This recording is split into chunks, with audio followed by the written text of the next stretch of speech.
10 Min con Jesús, América Latina. Señor mío y Dios mío, creo firmemente que estás aquí, que me ves, que me oyes. Te adoro con profunda reverencia. Te pido perdón de mis pecados y gracias para hacer con fruto este rato de oración. Madre mía Inmaculada, San José, mi Padre y Señor, Ángel de mi guarda, interceded por mí. El Evangelio de hoy nos trae el siguiente pasaje que nos lo cuenta San Lucas. Dice que en aquel tiempo a unos fariseos que le preguntaban cuándo iba a llegar el reino de Dios, Jesús les contestó: el reino de Dios no vendrá espectacularmente, ni anunciarán que está aquí o está allí, porque miren, el reino de Dios está dentro de ustedes. Y dijo a sus discípulos: llegará un tiempo en que desearán vivir un día con el Hijo del Hombre y no podrán. Si les dicen que está aquí o está allí, no vayan detrás.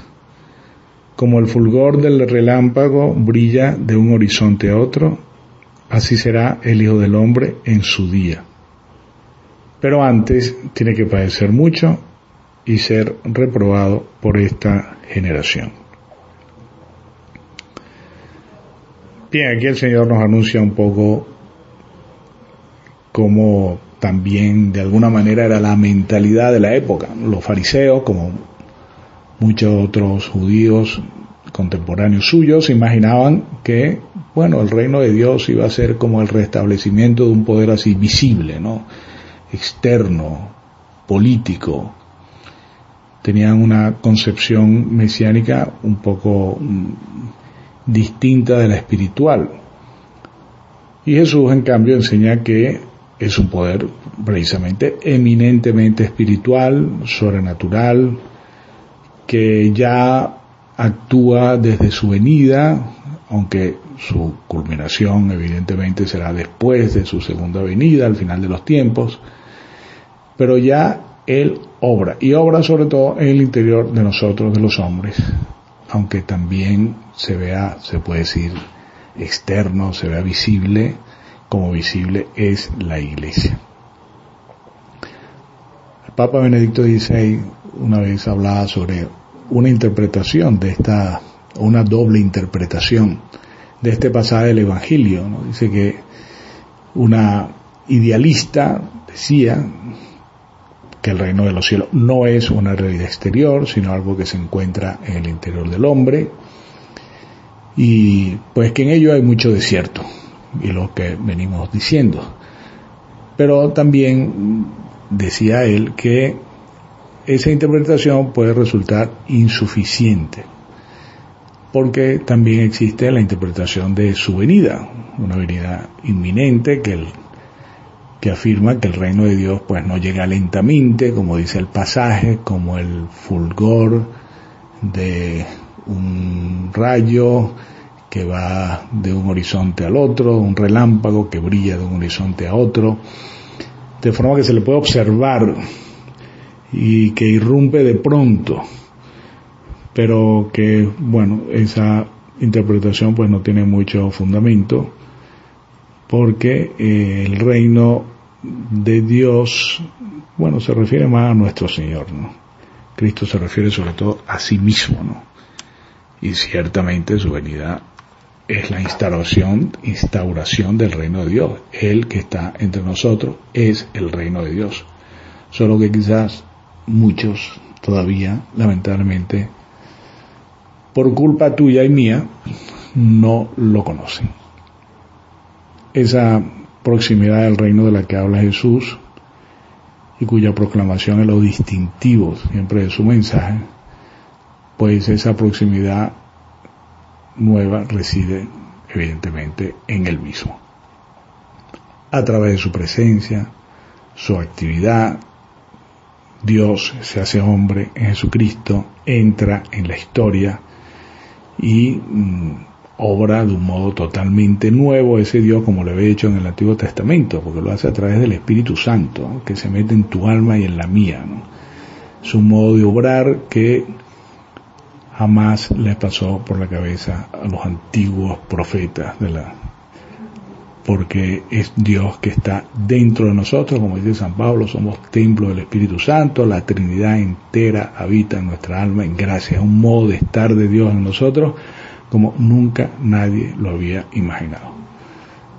Por eso ahora es de modo singular, después de la venida de nuestro Señor, tiempo de conversión, tiempo de arrepentimiento, pero también tiempo de alegría, pues en Jesús Dios hecho hombre, Él ha venido a nuestro encuentro, en Él ahora es Dios quien actúa, quien reina al modo divino, seguía diciendo el Papa Benedicto, es decir, sin poder terrenal, a través del amor que llega hasta el extremo, hasta la cruz.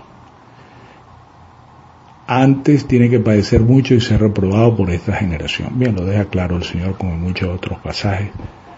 Su final de reprobación, de padecimiento, su pasión.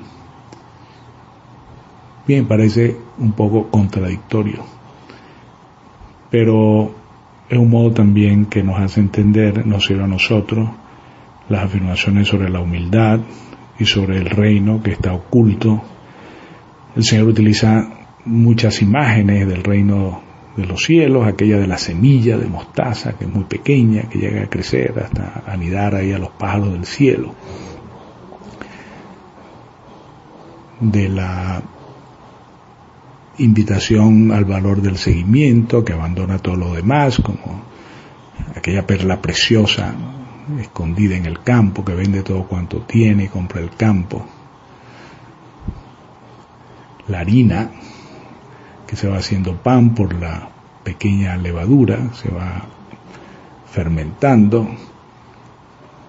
Bien, Él es el tesoro.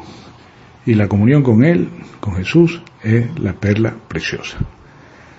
Dios ha entrado en la historia humana, en el mundo, y avanza como silenciosamente, esperando con paciencia, con mucha paciencia, a la humanidad que vamos con nuestros retrasos, con nuestro condicionamiento. Respeta mucho nuestra libertad. Además la sostiene cuando, nos desesperamos un poco, ¿no? La lleva de etapa en etapa, poco a poco, nos invita a colaborar en el proyecto de verdad, de justicia, de paz, de esa paz que solamente da Él. Y así, pues, la acción divina y el compromiso humano se entrelazan. ¿Cómo se entrelazan? En la persona de Jesucristo. Dios y hombre verdadero. Nosotros somos hombres divinizados por la gracia de algún modo, hombres al fin con nuestras limitaciones, nuestros defectos, nuestra poquedad, nuestros pecados, pero también con la gracia de Dios. Quiere el Señor apartarnos precisamente de esa curiosidad superficial por lo externo, por lo aparatoso, por lo visible, y llevarnos a lo que es esencial, que es a esa vida que tiene su fundamento en la palabra de Dios que Jesús nos ha dado, al encuentro con Él, que Él es la palabra viva, a la responsabilidad también que tenemos ante Él, que es el juez de vivos y muertos.